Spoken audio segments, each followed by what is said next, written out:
G'day everyone. It's been a rough few days.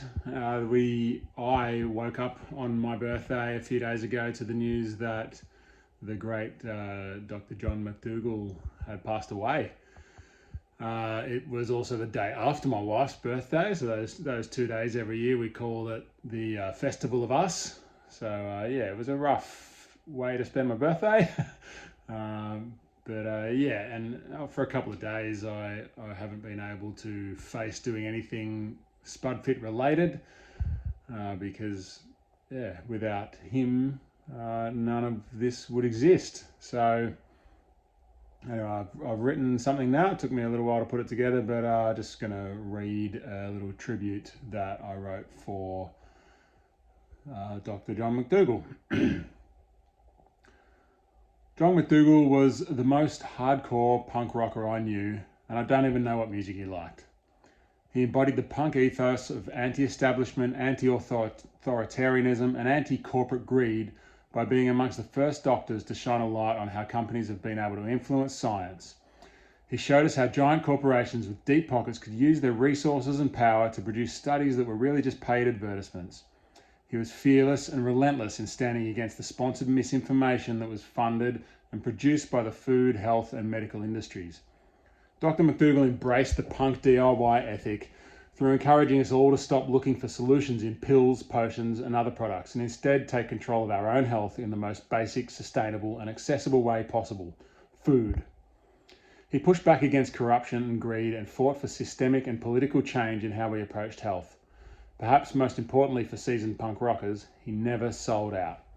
Despite huge pressure coming from all angles, he never modified or watered down his message in any way. Being challenged brought out the best in him. On a mid-October afternoon in 2015, after yet another attempt at weight loss had gone off the rails, I grabbed myself a beer from the fridge. As I cracked it open, I suddenly realised that for all these years I'd been treating food the way an alcoholic would treat the beer in my hand. I was always so focused on doing whatever I could to make some numbers change that I was unintentionally sabotaging my own efforts with unsustainable diets that overcomplicated things and made it all so much harder than it needs to be. An alcoholic only has one choice to make, and I wondered how close I could get to that level of simplicity. Could I use the abstinence model to treat my problem with food? How close could I get to quitting food while still being healthy? Was there one single perfect food that could sustain me in good health while allowing me to quit everything else? I googled something like, what is the perfect food? And the top result was a McDougall video called Potatoes, the Perfect Food. 4 mind-blowing minutes that plunged me into a rabbit hole of research that ultimately changed the direction of not just my life, but my purpose.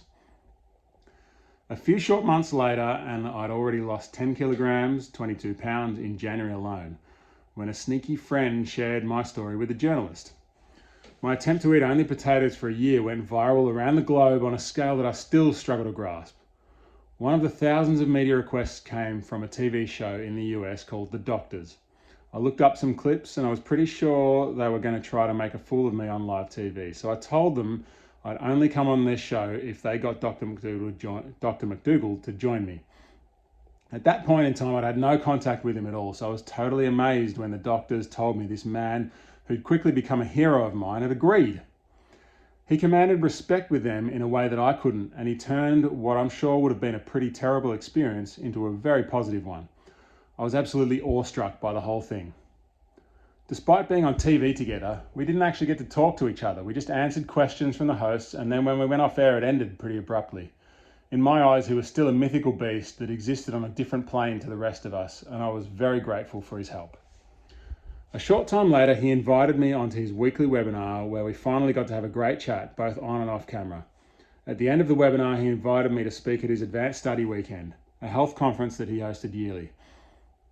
To illustrate a little about the kind of man he was, despite knowing that I would have gladly paid my own way and spoken for free, he booked and paid for my airfares and accommodation and paid me $1,000 US for the privilege.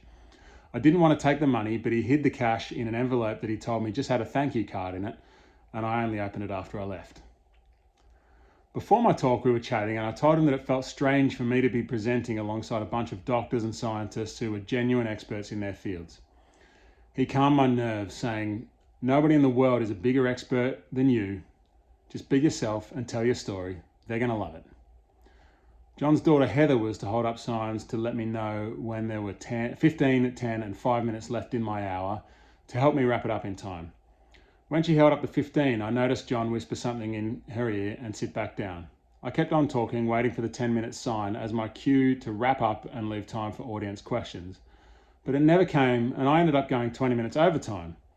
Heather told me later that he was enjoying my talk so much that he asked her to put the signs away and just let me talk. What an honour that was. We talked many times over the next few years, unfortunately less often over the last couple. He was always so generous with his time and supportive of our work. I never had to ask him twice for anything. He usually just said yes before I'd even had a chance to explain. He often mentioned me in his talks and presentations, and he even regularly sent his patients to me when he thought I might be better at helping them. A true sign of his humility. I'm incredibly grateful to have gotten to know him in a small way. His influence on my life really can't be put into words. Many people start out with a punk mindset and change their ways over the years as the pressures of life set in. Dr. McDougall went the opposite way, digging deeper and pushing harder for change, not just in health, not just in food, but animal rights and climate change. He was a visionary and a pioneer in so many ways and remained ahead of his time right to the end. I think there's no better way to honour his legacy than by putting his life's work into action in our own lives. So let's all do better to, first of all, make good choices for our own health, but then also to share that message with people we love and people who can be helped.